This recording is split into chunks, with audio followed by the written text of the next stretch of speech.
Melhor. Começou? Então tá.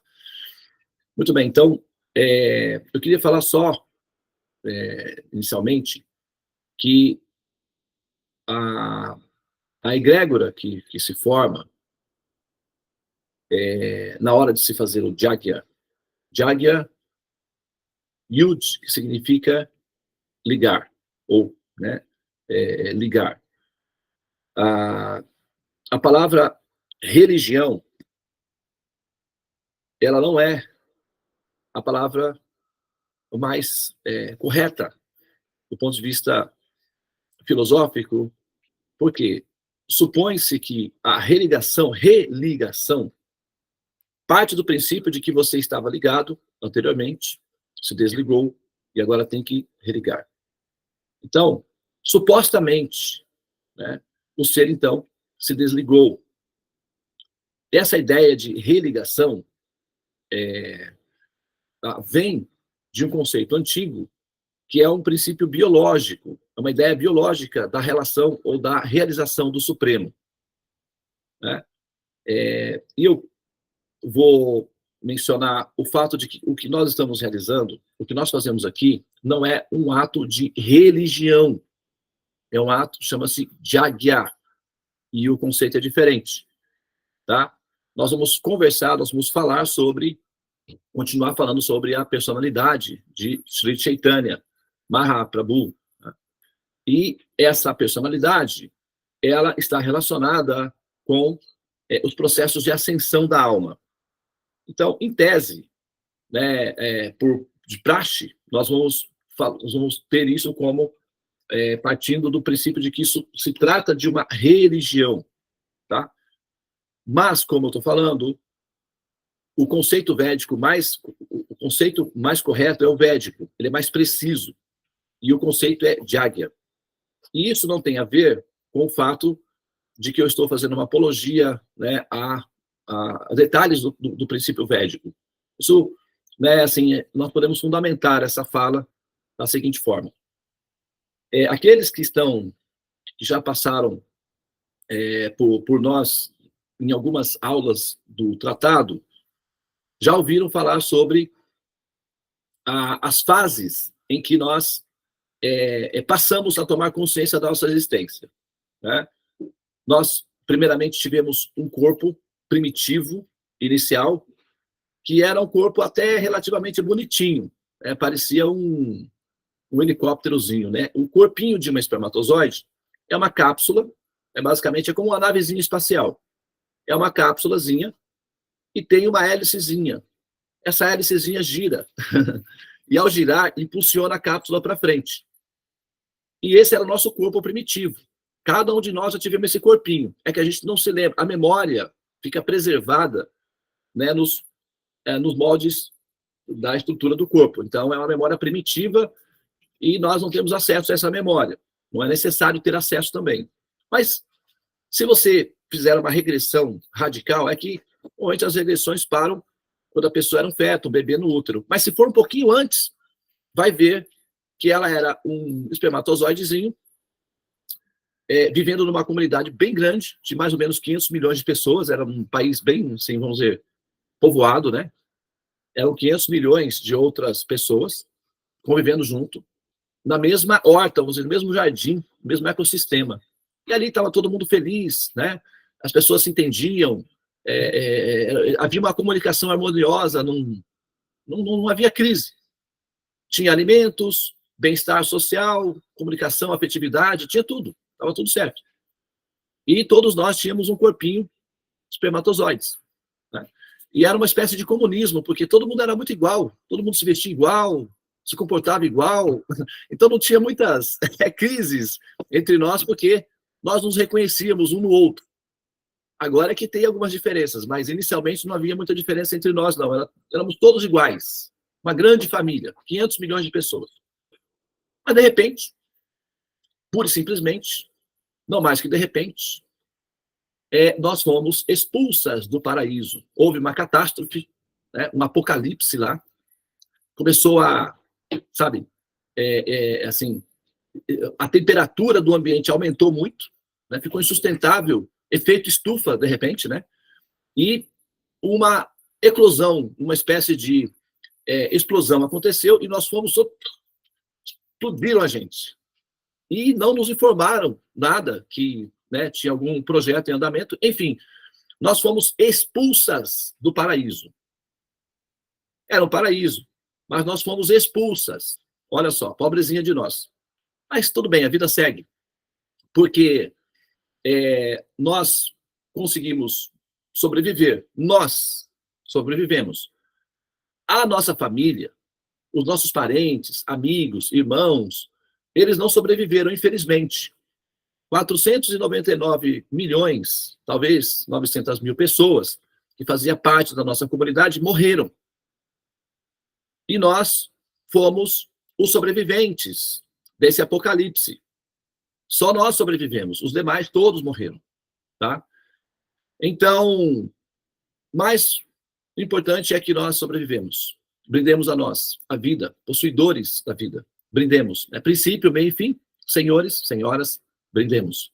Então, é um ato heróico nós termos sobrevivido a essa hecatombe, a esse apocalipse, a essa expulsão do paraíso. Ok? Mas olha só, ainda bem que nós esquecemos isso, né? Porque seria traumatizante lembrar desse evento apocalíptico do qual nós sobrevivemos. Não seria uma experiência muito agradável lembrar desse fato, desse detalhe aí. Entretanto, muito embora nós não lembremos desse detalhe, a memória ancestral fica registrada. O susto, o pânico, o desespero, a luta pela vida fica registrada em nós. A nossa memória ancestral, tá? Mais profunda. Então, finalmente veio, sabe,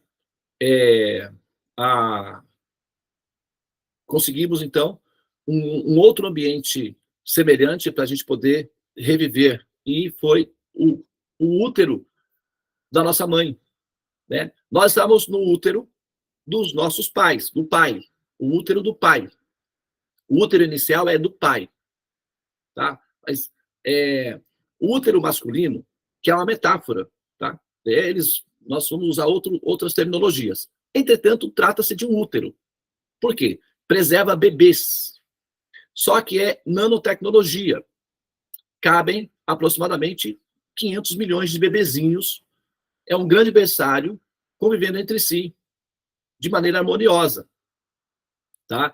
Depois, esses bebês saem do útero masculino e vão para o útero feminino. Eles são transferidos de departamento uterino masculino para o feminino. Tá tudo bem, né? É assim que funciona mesmo.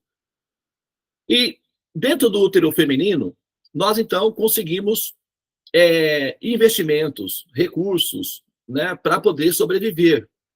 E aí, finalmente, nós adquirimos um novo corpo. Aí já não era mais um corpo tão primitivo, já tinha perninhas, olhinhos, né, dedinhos e tal, narizinho, aquela coisa toda, que é a formação do bebê. Ok? No começo da formação de um feto, se vocês observarem, é parecido com um cavalo marinho. É muito parecido com um cavalo marinho. Mas depois ele vai se transformando e assume a forma de um bebê humano. Né? E olha só que interessante, né? Que curioso. Porque no começo, isso em termos de uma gestação normal, né? Falando de uma mãe normal, feliz, satisfeita por estar grávida e tal. No começo, essa mamãe, quando fica sabendo que um alienígenazinho invadiu a Terra, não dá pânico, dá um susto, mas ela fica feliz no final. Então, esse bebezinho, esse ser externo que invade o corpo e se estabelece, do ponto de vista biológico, trata-se de um parasitinha. Engraçado, né? Porque ele entra no corpo e passa a parasitar o corpo, a absorver substâncias do corpo. Tanto é que a mulher fica um pouco enjoada, o corpo, né, o útero tenta, inclusive, repelir esse invasor. Se o útero consegue repelir o invasor, a mulher ela aborta. Né? Isso chama-se aborto. É quando o útero consegue repelir o invasor, expulsar o invasor. Quando o invasorzinho ele se enraiza e o útero não consegue produzir esse efeito imediatamente, isso chama-se gestação. Mas o útero fica tentando constantemente, né, repelir esse invasor. Normalmente, a média para ele conseguir finalmente expulsar o invasor é de 7 a 9 meses, numa gestação normal. E dentro de 7 a 9 meses de tentativa, o útero finalmente consegue expelir, né, o invasor, que não faz parte do corpo. E aí, voilà, eis que vem, né, ao mundo a nova criatura de Deus.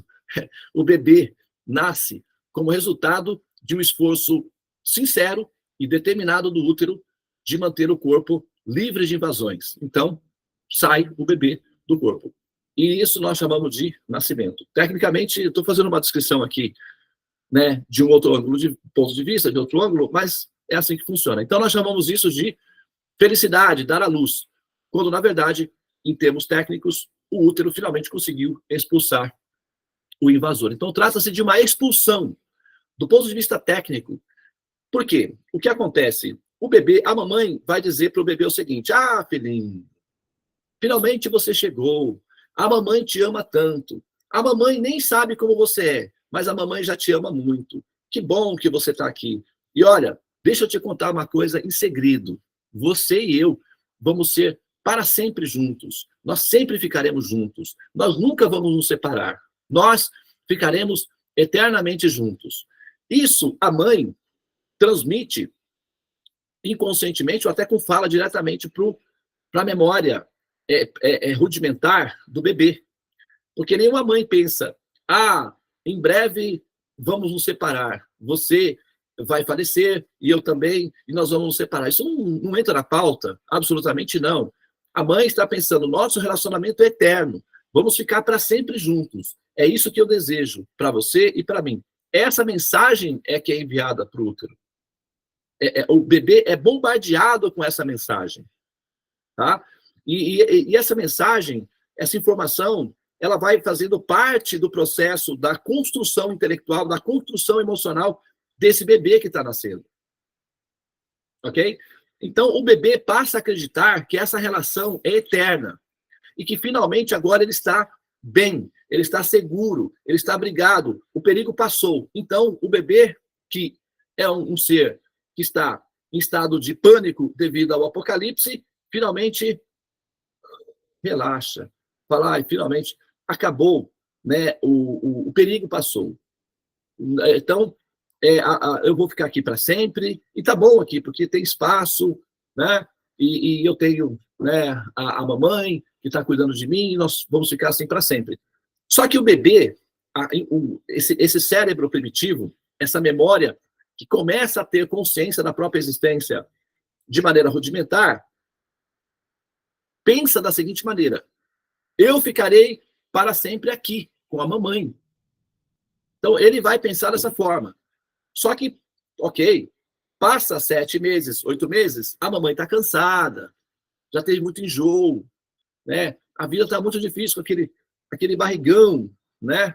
Tem uma cerimônia de 7, 8 meses que se faz, um ritual que o marido leva a mulher até um rio, ou então até o mar, e banha a mulher com águas e fala mantras sagrados para o bem-estar do bebê. Eu fiz isso com a minha esposa quando ela estava grávida de 7, 8 meses do meu filho, e ela estava tão redondinha, o pé dela ficava redondinho, ela ficou toda redondinha, e a barriga dela estava tão grande, e ela redondinha, aí veio uma onda, derrubou ela, ela ficou rolando aquela coisa redonda assim, rolando, ela gritando. Aí eu fui, peguei ela, boiando assim, levei ela para a praia de novo. Mas, e ela falava assim: nossa, eu tô, né, vai nascer já, e eu vou voltar ao normal finalmente, porque é gostoso, mas é cansativo e tal. Então, a mamãe passa a mandar essa mensagem para o filho lá dentro de novo. Fala assim: olha, ela vai, sem querer, ela vai dizendo: filhinho, está na hora de sair. Vem, filhinho, saia da barriga da mamãe. Então, o bebê lá dentro começa a pensar de forma diferente. Ele começa a receber outro tipo de estímulo. Peraí, antes a relação era eterna, agora já está falando para sair. Como assim? Essa bipolaridade, o que está acontecendo no mundo? Eu ouvi a minha vida toda que eu ia permanecer junto com a mamãe eternamente. Foi isso que me disseram. Ela me falava isso constantemente. E agora já está falando outra coisa. Essa mulher está louca? Será que ela está bipolar? Agora já está querendo romper a relação? Sai, filhinho. Que história é essa? Daqui eu não saio, daqui ninguém me tira. Sai para onde? Eu não tenho a menor noção do que é sair. Isso eu estou fazendo uma prosopopeia aqui, claro. Mas é uma hipérbole. Entretanto, de modo bastante inconsciente, o bebê começa a sentir essa rejeição. Sabia? Ele passa a perceber muito sutilmente essa rejeição. E, finalmente, ele se vê numa situação em que a mãe, que prometeu amor eterno, entra numa crise deslocada e começa a gritar desesperadamente, empurrando o bebê para fora, e ele, sem entender nada do que está acontecendo, essa mãe está expulsando ele de casa. Prometeu amor eterno, para sempre juntos, e agora está aí aos prantos, desesperada, feito uma louca, me mandando embora. Expulsando do paraíso de novo. Poxa, mas de novo? É a segunda vez que esse apocalipse acontece, essa hecatombe. De novo, o abandono. De novo, sabe, a expulsão do paraíso. Quando a coisa é humanizada, o bebê sai, né, normalmente. Mas e quando o médico tem que pegar um ferro e puxar o bebê à força? Olha o trauma que é essa separação, esse rompimento de relação. O bebê, quando nasce, ele já nasce com duas memórias de expulsão. A primeira, quando ele estava com o pai, e a segunda, quando ele estava com a mãe. Então, os pais, em última instância, são, de fato, realmente os primeiros traidores da confiança, traidores do amor. São dois traidores que prometem vida eterna e mentem para nós, nos expulsando do paraíso. Olha só como é interessante isso, porque do ponto de vista da psicologia, as crianças, normalmente, elas nascem traumatizadas por essa expulsão do paraíso. Se o lar é bem estruturado, com 2 anos de idade, essa memória, esse trauma do nascimento passa e a criança fica normal. Vai. Agora, se for um lar desestruturado, ou se a mãe tiver alguma depressão pós-parto, ou alguma coisa não for bem, então essa criança, ela tem a primeira crise existencial de sentimento de pânico e medo aos 7 anos de idade, que é quando esse jogador toma conta do personagem, ele passa a ser o controlador do personagem. Até então, o personagem ele vai no automático. Ele é administrado pelos algoritmos.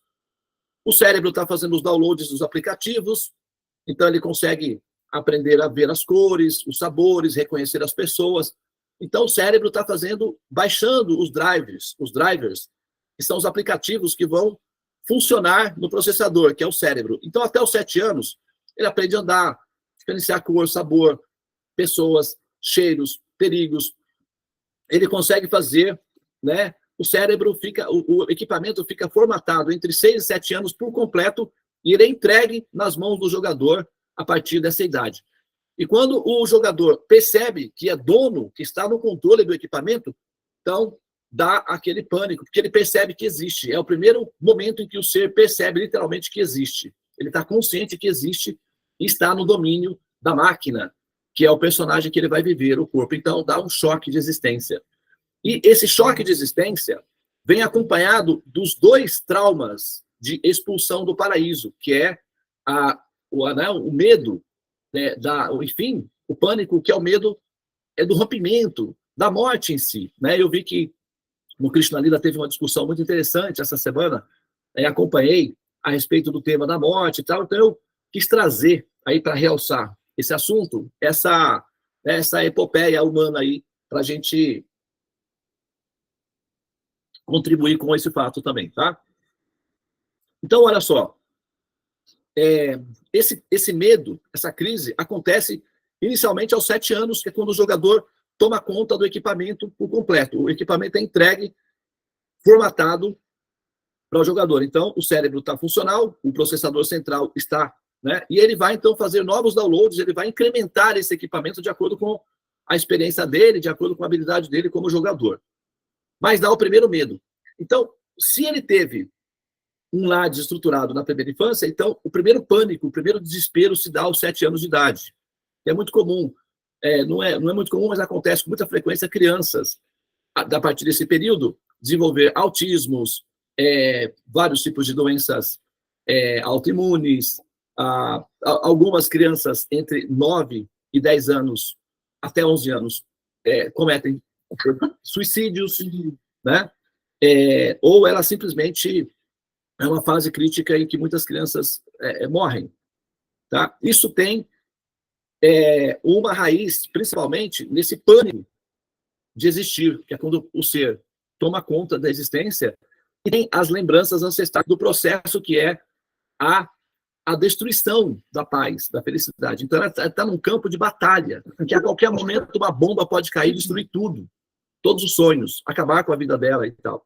É uma memória muito tênue, mas ela está presente e ela faz parte da receita, sim. Olha o Covid, por exemplo. Quem já viu um vírus da Covid? Quem já se deparou com um vírus? Oh, não, peraí, meu amigo. Me erra. Vê se me erra. Vai para lá. Não vem para cá, não. Não.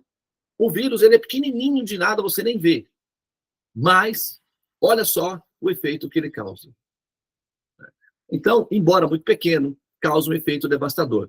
Então, essa memória ancestral, embora muito tênue, muito pequenina, muito primitiva, ela é devastadora. Tá? Ela é perigosa, devastadora. Então, mas se essa criança consegue sobreviver, é uma fase crítica, por isso que eles chamam de o setênio, né? O primeiro setênio, depois o segundo setênio. Então, vem o segundo setênio, que são 7 anos, vai ser aos 14 anos de idade. Vocês já ouviram falar em crise de adolescência? Vocês já sabem? Que hoje em dia não existe mais isso daí, né? Já passou, né? Ou ainda existe? Esse negócio de adolescente, rebeldia, crise. Ainda tem, ainda? Nossa, eu achava que nem existia mais. Mas antigamente tinha mais, ou ainda tem. Acho que deve ter por aí, né? Esse negócio de crise de adolescente, aborrecente, né? O pessoal chama de aborrecente, né? Aí tem adolescente que se revolta contra os pais, e, né? O Renato Russo escreveu lá uma canção e ele cantou: você culpa os seus pais por tudo. Ah, que pena. Olha só, são crianças como você. O que você vai ser quando você crescer? Quer dizer, os adolescentes, eles estão vivendo a segunda crise da separação, a segunda crise da expulsão. Eles trazem dentro de si essa memória ancestral de que eles foram traídos pelos pais. Primeiro pelo pai. Então, normalmente, a crise principal é contra o pai. Aí, reparem, para vocês verem. É o pai que é o problema de tudo, normalmente. E aí, depois, se conforme for, a mãe também entra no pacote. Aí vira um rebu. Por quê? O que acontece? A memória ancestral tem a definição. Primeira traição do pai. Depois, segunda traição da mãe. Então, o adolescente, ele olha para os pais, ele sente uma raiva, ele sente uma revolta, ele sente uma angústia, ele sente uma aflição. Ele não quer nem ver, ele quer distância dos pais. Vocês já viram isso? Que adolescentes querem distância dos pais, não querem relação com os pais, fecha a porta, não quer conversar com os pais. Vocês já repararam? Tem muitas famílias que é assim. Por quê? O adolescente, ele está revivendo essa memória, ele está revoltado, ele está trevoltado, ele está rebelde. Adolescentes são rebeldes e eles se trancam no quarto e não querem falar com ninguém e se tornam verdadeiros tiranos dentro de casa. Eles tiranizam os pais. Tá? Eles se mostram até vingativos. Porque eles... E aí você vai perguntar para o adolescente, mas por que você faz isso? Ah, eu não sei. Não sei. Eu só... Aí vai falar, não, porque tal, meu pai falou isso, a minha mãe e tal. Aí começa a especular, a inventar vários fatores para justificar essa revolta interna, que ele não sabe explicar também, claro, que ele não tem informação consciente dessas memórias ancestrais, mas ele tem uma rebeldia, uma revolta contra os pais, que vem dessa lembrança anterior de que ele foi expulso de casa.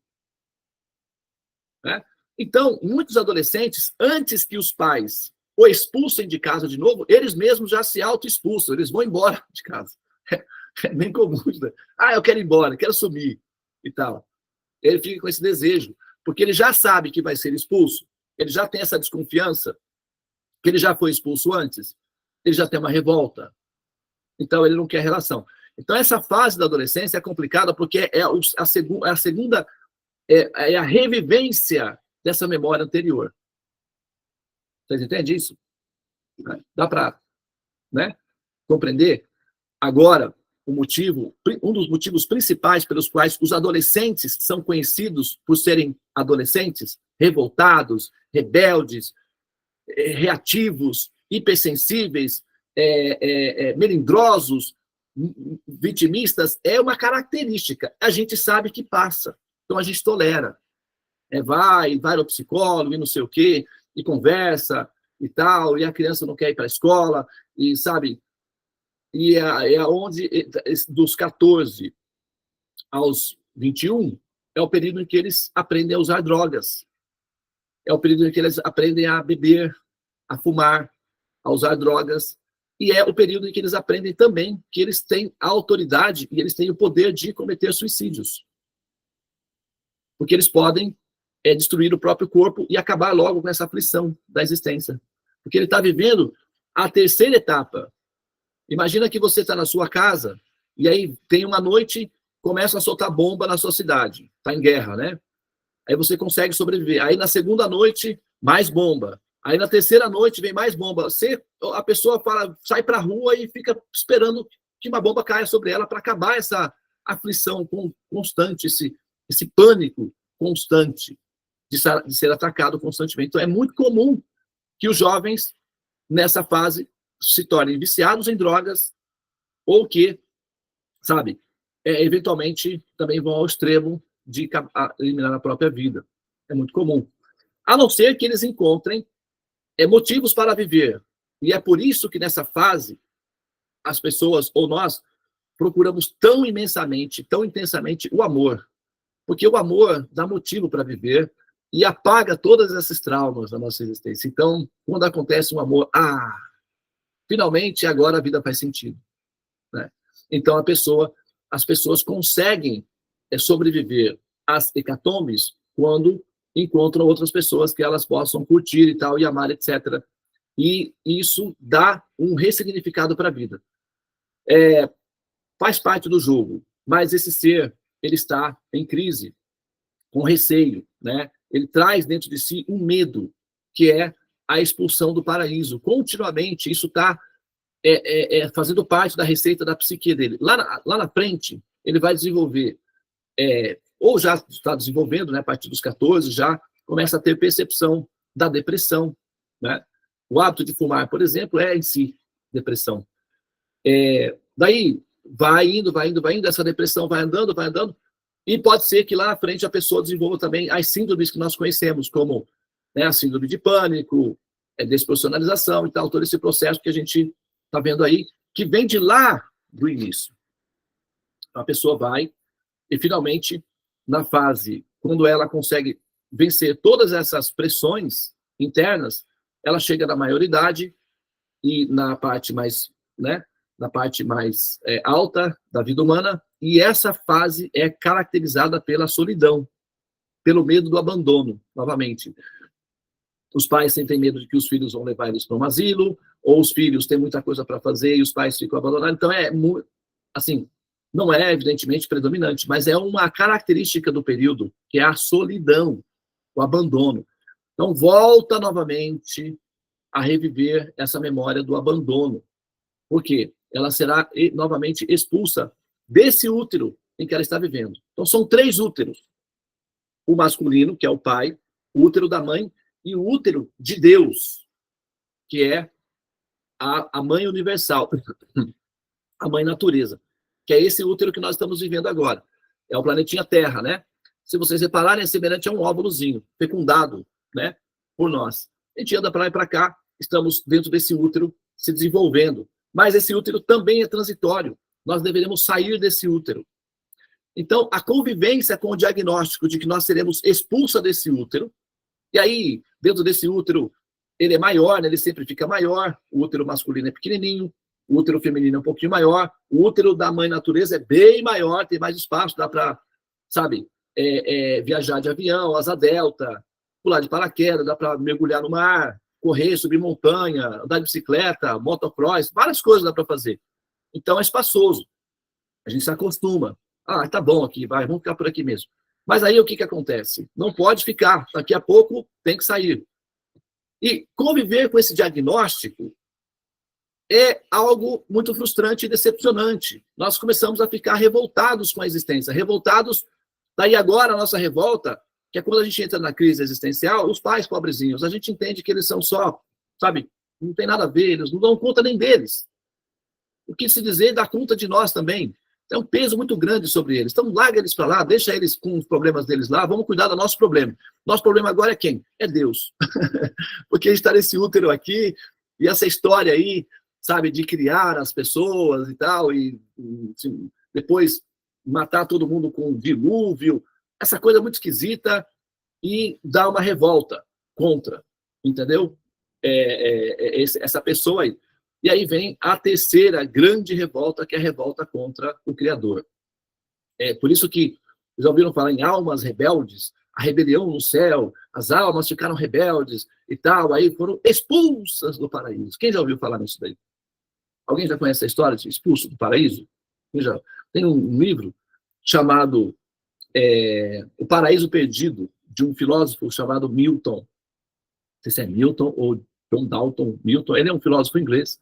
Escreveu um livro chamado Paraíso Perdido, explicando como foi que as almas foram expulsas do reino de Deus, do céu. Então, esse conceito de que as almas são expulsas do reino de Deus, ou que elas saem de Deus, ou que elas são lançadas fora do reino de Deus, é uma ideia que surge a partir de uma experiência biológica, de um conceito biológico, que agora a gente conhece a história de um ser humano individual, né? Útero, terceiro útero, ok?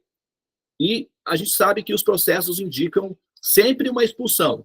Expulsa, e agora você só está esperando, né, o dia em que você será também expulsa. Da onde? Desse paraíso. Você pode falar, Devananda, mas você quer saber, não está tão bom assim, não. Não é um paraíso, não. Tudo bem, aí você é outra coisa. Mas tem gente que gosta muito e quer ficar aqui. Mas ainda assim, tem que sair. Expulsão do paraíso. Então a pessoa está revoltada com isso daí, hein? Mas ela nem sabe exatamente o que está acontecendo, mas ela está revoltada. Agora, a gente tem, né, uma história individual. Agora vamos pegar o processo histórico, humano, coletivo, a história da humanidade. Joga aí 2 milhões de anos para aparecer os primeiros humanos. Tá? A Terra tem 4 bilhões de anos, a média. Aí você mete aí uns 2 milhões de anos, começa a produzir os primeiros humanos. E eles vão se adaptando e tal, e eles vão tomando consciência de que eles morrem. Então, quando você é um animal, você só está reativo para não morrer, mas você não está consciente do que é a morte, você só está querendo fugir do perigo. Mas quando fica humano, o cérebro humano começa a metaforizar a existência. Dá ao ser a condição de pensar, o ato de existir. E aí ela começa a perceber que esse negócio de morrer não envolve apenas a finalização do corpo. Tem coisas envolvidas que vai para além do corpo, que é a questão da metafísica, da alma. Existem vestígios arqueológicos de sepultamentos ritualísticos religiosos com 70, 60, 50 mil anos. Sepultamentos religiosos. Então, já nesse período, o ser humano já tinha alguma intuição de ascensão, de transcendência fora de realidade biológica. Mas, enfim, mas você joga aí os últimos 400 mil anos, o ser humano já está bem consciente. E aí ele vai vendo que esses processos de nascer e morrer faz parte da dinâmica da vida. Então, ele vai vendo isso daí, metabolizando isso por muito tempo. Quando chega lá na frente, nos últimos 40 mil anos, e especificamente nos últimos 10 mil anos, essa sociedade, esse grupo de humanos começa a conjecturar o sentido de existir de maneira formal, registrando as suas compreensões ou as suas elucubrações, o seu ato de parafrasear a existência de maneira formal. E aí ele cria as religiões formais, nos últimos 10 mil anos. O judaísmo, por exemplo, né, tem aproximadamente isso, 6 mil anos. O zoroatrismo, sabe? Todas as principais religiões formais da humanidade são recentes em relação à história da humanidade. Começaram agora, recentemente. Então, aí você imagina que nós somos um grupo de seres humanos que estamos formando a nossa primeira tese acerca da existência, acerca de Deus, da criação, etc. Então, a coisa começa lá com mitologia e tal, que, enfim, mas a gente vai formalizando até que nós finalmente chegamos a um conceito de uma unificação, de uma unidade, de um Deus único, original, que gera e cria tudo. É o chamado monoteísmo, né? Então, o processo da criação da religião vai se desenvolvendo até chegar nesse ponto de se tornar monoteísta, e o monoteísmo é a evolução, é o aspecto mais sofisticado do processo da religião. Fica mais complexo quando chega no ponto do monoteísmo. Agora, quando o ser humano, como grupo, chega finalmente a uma formalização do conceito de religião, o que aparece dentro do processo metafísico, da formalidade filosófica? Nós fomos expulsas do paraíso. Essa é a conclusão. Nós fomos expulsas do paraíso. E por que eles chegam a essa conclusão? Aí eles vão nós criamos uma mitologia, ou criamos uma história para exemplificar essa intuição que nós temos, que é uma intuição biológica. Porque nós fomos expulsas do paraíso masculino, depois o útero da mãe, e agora nós vemos que a morte acontece. Então, nós temos uma estatística que predomina, que indica que nós seremos expulsas. Por refração, né, por comodidade, nós vamos, e também por imediatismo, até porque a coisa está em desenvolvimento ainda, nós vamos chegar à conclusão de que nós estamos aqui porque nós fomos expulsas de algum lugar. Por isso nós chegamos aqui, por expulsão. E não por decisão nossa, por expulsão. Nós fomos expulsas. Então, vai aparecer a tese de que nós fomos expulsas do paraíso. Então, esse conceito de expulsão do reino de Deus, de que nós somos rebeldes, nós fomos expulsas do reino de Deus, é basicamente um reflexo do processo biológico influenciando o metafísico, que é o intelectual, psicológico, e por aí a gente tem a definição do teológico também, que é uma refração do filosófico.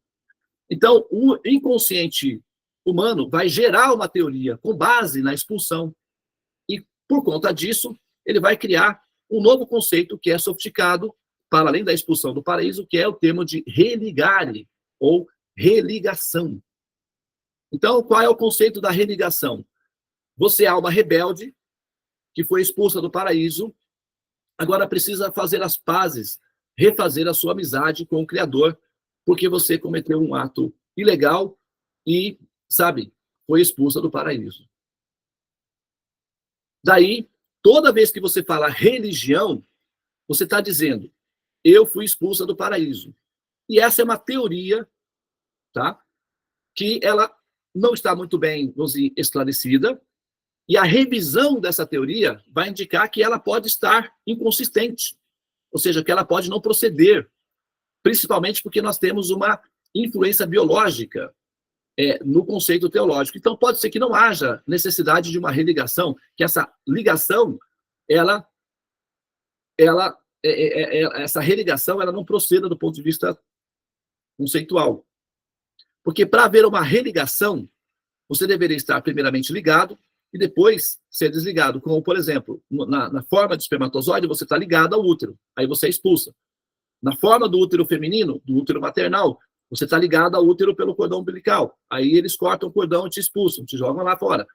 Agora, você, né, nós partimos do princípio que nós precisamos nos religar.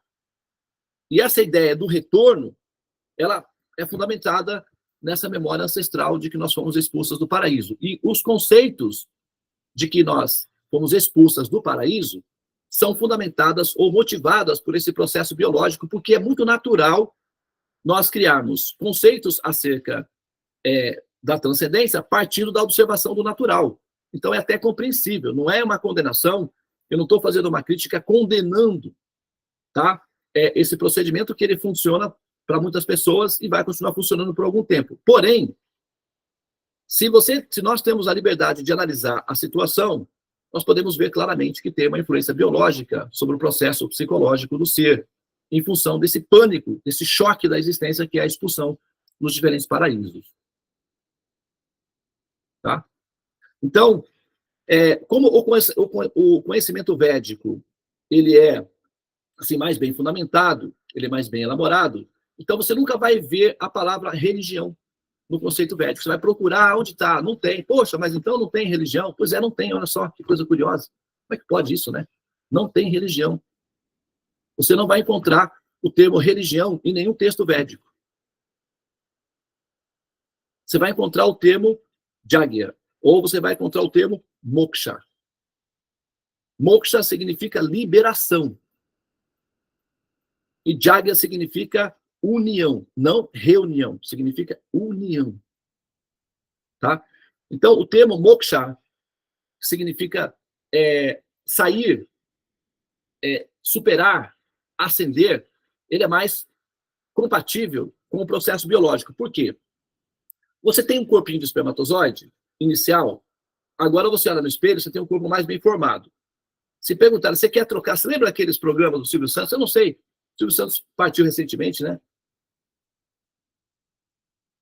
Geralmente tinha um programa na televisão que era assim: a criança entrava numa cápsula e tinha vários brinquedos ao redor dela. Só que ela não via, estava de costa. E o Silvio Santos perguntava: você quer trocar uma bolinha de gude por uma bicicleta? A criança tinha que falar sim ou não. Ela tinha que apertar um botão de sim ou não. E às vezes ela apertava um botão não. Porque ela não sabia qual era o jogo, né? O que estava sendo trocado. E no final ela tirava a sorte, ela tinha trocado. Às vezes ganhava um brinquedo bom, não. Era tudo por jogo de azar, na verdade. Né? Então, se pegarem um corpinho de espermatozoide agora e chegar em você, né? Assim, com o espelho, você quer trocar esse corpo atual que você tem por esse daqui? Se você está consciente, você possivelmente vai dizer: não, tá tudo bem, eu estou de boa aqui com esse daqui, vou ficar com esse daqui mesmo. Mas se você não tiver consciente, você pode dizer sim. Aí o que acontece com você? Renasce, porque você trocou esse corpo.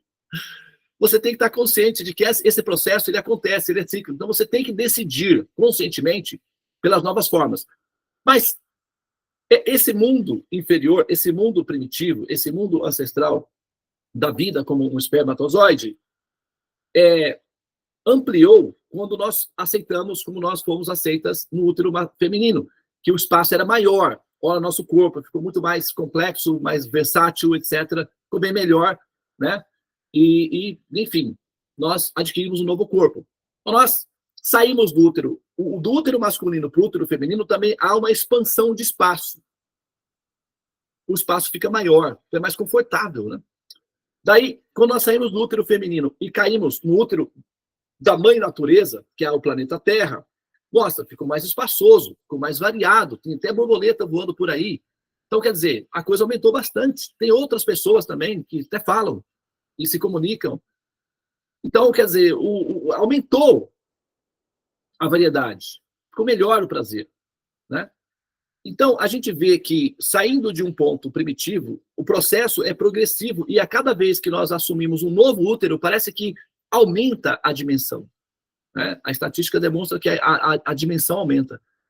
Então, toda essa apologia, todo esse estímulo de que o reino de Deus, a transcendência é infinito, do ponto de vista técnico, faz sentido. Porque a gente vê que a cada útero a coisa aumenta, a dimensão de tamanho.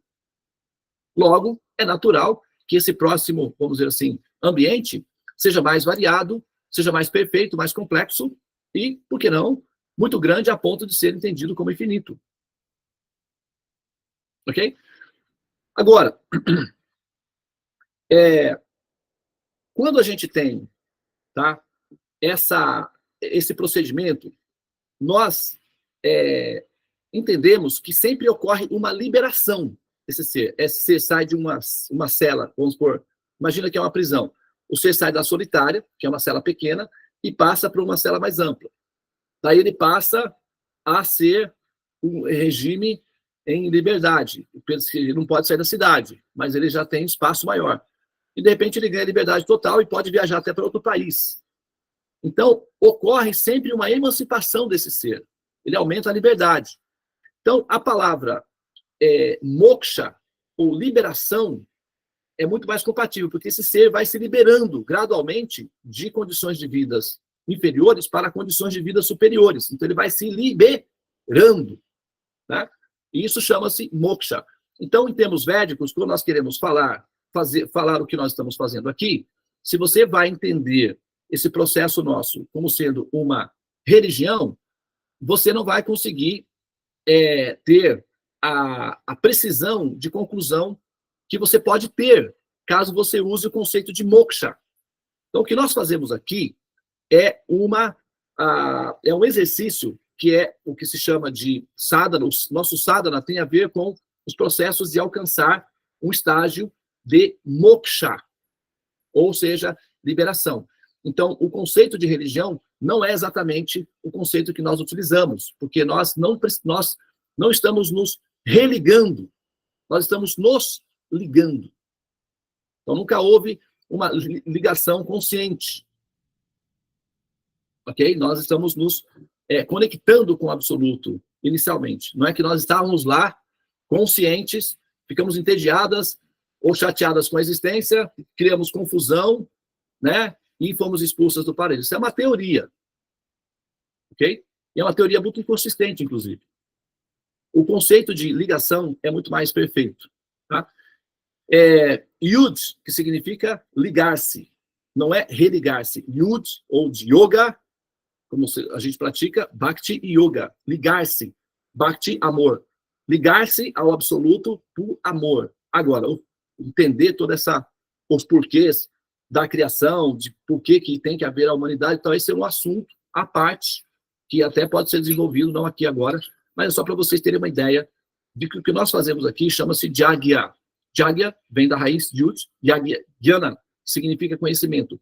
Yud, Jnana, ou Jagya, que significa unir-se ao absoluto através do conhecimento, que é o sacrifício da inteligência. Então, através do conhecimento, nós, então, nos conectamos com o absoluto. Jagya. Então, todas as vezes que você entra na sala dos mantras, você está realizando um Jagya. Tá? Você está praticando yoga. Tá? Você não está praticando uma religião.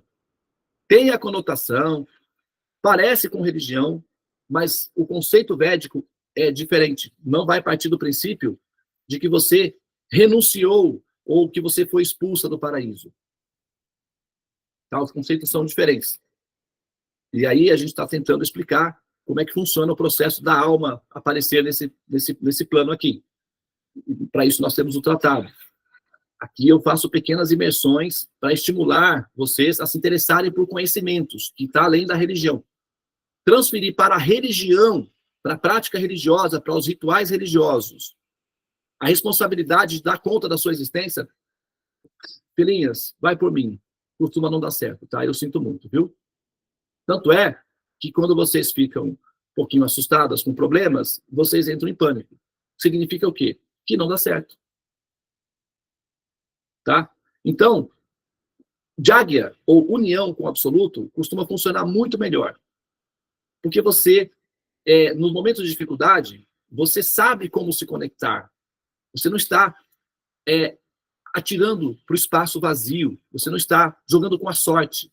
Então, o mecanismo é de muito mais segurança emocional. Dá muito melhor resultado, do ponto de vista psicológico, prático, a prática do yoga, do que o exercício da religião em si. A religião é muito boa como terapia de grupo coletiva, mas ela não é funcional para lidar com você em momentos de crises, assim, pontuais. Tá? Então, pense em você como um buscador da sua liberação, do seu moksha, da sua ascensão. Não pense em você como um ser desesperado que precisa necessariamente se assim conectar com Deus para que ele não seja malvado ou para que ele não te dê castigos. Você não está lidando com um ser sádico. E você não é a vítima de uma síndrome de Estocolmo. Não cultive essa relação, que é uma relação adoecida. Você não está lidando com um ser sádico e você tampouco é vítima de um cativeiro numa síndrome de Estocolmo. Então você não precisa pensar em Deus dessa forma, como alguém que vai te machucar a qualquer momento. Então você tem que fazer as pazes para que ele se acalme e não te machuque. Esse conceito não é o conceito védico. Então, se você aprender a como se relacionar com a pessoa suprema a partir dos ensinamentos védicos, você vai ter uma relação muito mais saudável. Tá? E isso não significa que nós estamos dizendo que as outras não funcionam. Não é isso. É que tem coisas que são boas, tem coisas que são melhores, tem coisas que são perfeitas. Tá? Então, a gente tem que escolher aquilo que dá um resultado melhor sobre nós. Tá? Porque nós é que pagamos a conta final. A religião está lá, qualquer uma, é só você abraçar a causa e seguir. Só que a conta final, quem paga é você. Então, você tem que saber realmente as suas decisões, porque no final, as reações emocionais, os processos todos, é você que vive. Tá bem? Então, nós estamos dentro de um mecanismo que é uma egrégora, chama-se Jagya, e leva ao estado de moksha, foi o que nós lemos no último verso. Tá bem? Muito bem. Então, baseado nessa situação, né, para motivar as almas a expandirem as suas consciências, a evoluírem a ponto de desejarem conscientemente desligarem-se naturalmente desse útero para ligarem-se ao útero posterior, que é a transcendência, o Senhor Supremo, que já conhece os dramas da alma, o susto que a alma está, possibilita ou fornece um processador, que é um corpo, um tipo de corpo que permite com que nós sejamos capazes de olhar para além da neblina, que é a película, e ver o próximo útero antes de sair desse. Tá? E das lentes que permite essa visão transcendental, a lente védica tem alta precisão. Então dá para ver com clareza, não com tanta clareza, mas dá para ver bastante como é a coisa no pós-útero, que é a chamada natureza, né? Como é a transcendência. E para facilitar esse processo, eventualmente essa pessoa, esse pedagogo, esse professor, esse mestre, que é o responsável pela criação, o Senhor Supremo, entra na Terra, e existem outras terras, a nossa não é única, mas a nossa é a nossa, então nossa questão é aqui com a gente. Das outras, a gente já tem bastante problema aqui, deixa as outras para lá por enquanto, vamos focar na nossa aqui. Nós recebemos, eventualmente, a visita dessa pessoa suprema, que é o responsável por essa estrutura toda aqui. Tá? E essa pessoa, ela não é uma pessoa oculta, que esconde, né, a sua cara, como o Cazuza cantava, né? Brasil, mostra a sua cara, né? Então nós podíamos cantar, ó Deus, ó Criador, mostra a sua cara. Se você fica escondido atrás de um mistério, de uma neblina que ninguém pode ver e tal, por que não aparece? Qual o motivo de ser? Nós somos tão, assim, indigestas, que você não pode mostrar o seu rosto, não pode aparecer? Que história é essa? O que está acontecendo aí? Se nós somos tão indigestas, a ponto de você não querer nem se aparecer para nós, como é que essa relação de amor pode se dar? Eu devo ser uma criatura, sei lá, até eu estou começando a me assustar comigo, porque se você não nem quer me ver, então imagina então como é que é a coisa aqui, né? Como é que eu sou. E aí a pessoa começa a sentir o quê? A titica do cavalo do bandido. Então é o complexo de inferioridade radical total. Então eu não sabe, eu não sou nada, não mereço nada, então assim. Só que não é bem assim. No caso, né, quando você está lidando com a proposta, a proposição, o tratado védico, essa pessoa não se esconde, não. Ela apresenta-se pessoalmente e diz, esse sou eu, agora me veja, eu sou assim, assim, assim. E aí, qual o seu problema em relação a mim agora? Você quer que eu mude? Eu mudo. Então, ele assume várias formas, inclusive. Ele consegue mudar as formas. Tá?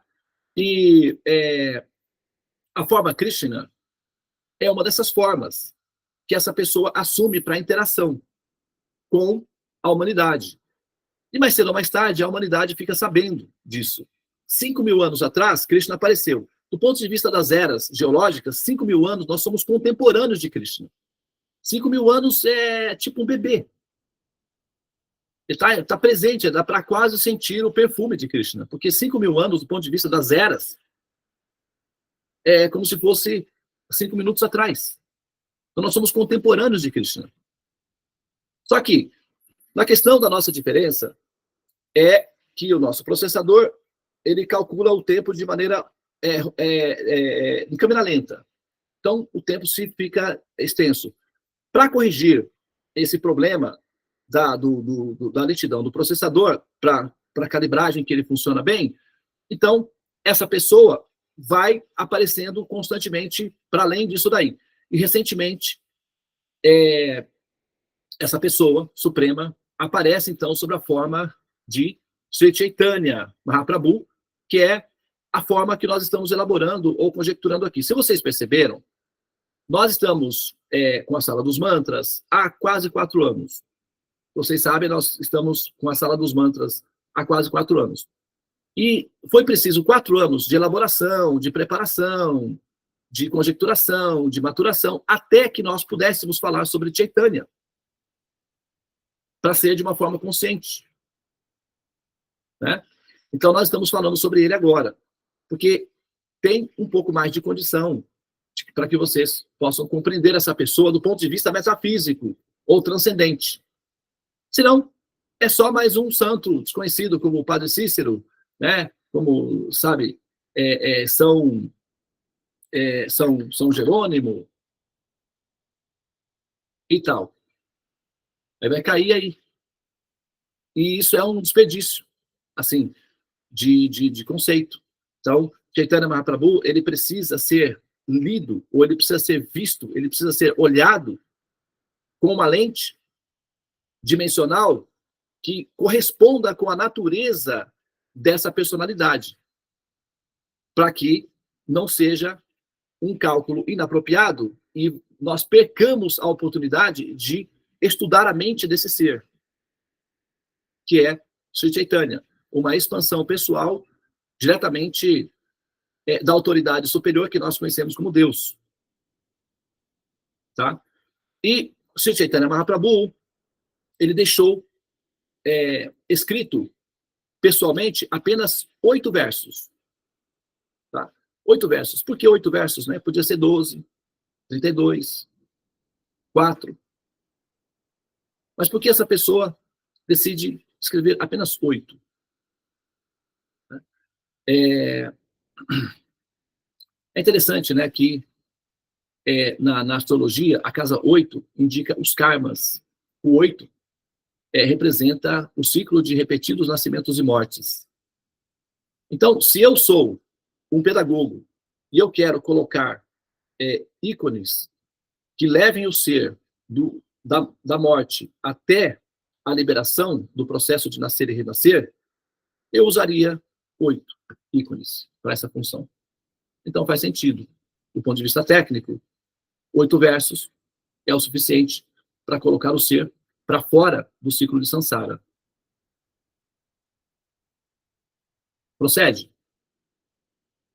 Então vamos agora estudar esses 8 ícones, ou esses 8 mantras, essas 8 sementes que podem nos alimentar, nos nutrir, nos potencializar para finalmente concluir o Dharma da existência humana, da forma de vida humana, que é transcender a essa forma humana e não renascer novamente na condição humana. Tá? Então vamos olhar, né? Porque, afinal de contas, foi oferecido esse recurso, então vamos analisar o recurso para ver se o recurso é funcional ou não. Então, agora cabe a nós fazer a verificação da proposta. Foi feita uma proposta. São 8 versos, são 8 mantras, 8 steps, né? 8 degraus, 8 níveis. Vamos ver se a gente consegue metabolizar esses níveis e processar isso de uma maneira que seja útil para nós concluirmos a epopeia da vida humana e utilizar essa forma atual, essa mesma aí que você vê quando olha no espelho, essazinha mesmo, como uma plataforma de lançamento para você nunca mais precisar renascer como ser humano novamente. Porque os seres humanos, eles são bonitos. A forma deles é bonita, a forma humana é muito bonita. A inteligência humana é graciosa. Os poemas, a arte, eles fazem coisas lindas.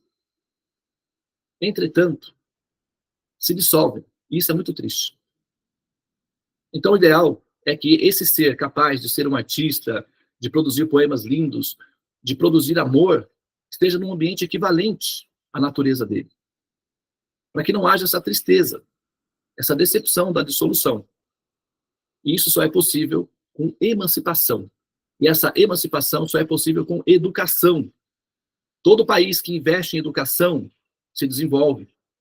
Toda pessoa que investe na sua autoeducação, em conhecimento transcendente, se emancipa. E essa é a nossa missão aqui. Estimulá-los para que você se interesse em educação, conhecimento. Porque com isso você se emancipa. Tá? Então eu vou pedir para Devi disponibilizar para mim aqui o verso do Shikshastakam, que eu vou ler o verso, nós não vamos entrar no verso, tá? Nós não vamos entrar nos temas do verso hoje, a gente vai fazer isso no próximo sábado, mas a gente vai ler o primeiro verso aí, para nós, então, conhecermos qual é o primeiro degrau, o primeiro mantra, né? Vamos dar uma olhadinha, então? Tá, um segundo.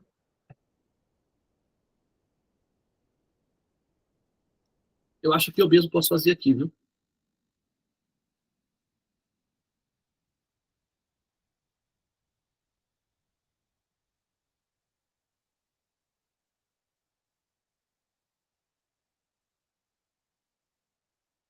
Eu mesmo posso fazer aqui, sabe?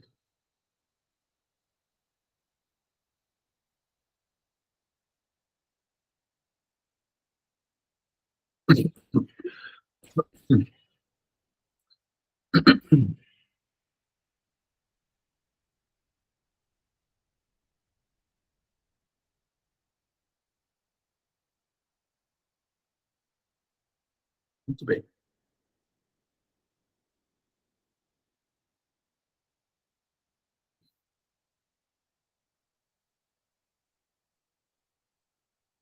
Ok? Ó, esse daqui, do centro, tá? Esse é Sri Chaitanya. Aí ele era alto. Se vocês observarem, ó, a média do tamanho das pessoas é mais baixa. Ó. Esse daqui, por exemplo, né, bate praticamente ele vai bater aqui no peito dele. Né? Mas, de modo geral, ele era bem alto. Tinha 2 metros e alguma coisa de altura. O único que era do tamanho dele era o irmão dele, Nityananda, que no futuro a gente vai conhecer sobre ele também. Mas ele era muito alto, era muito bonito, bem formado, e quando ele dançava e cantava, as pessoas costumavam ter êxtases, e inclusive algumas delas até ascendiam aos céus, transcendiam, né?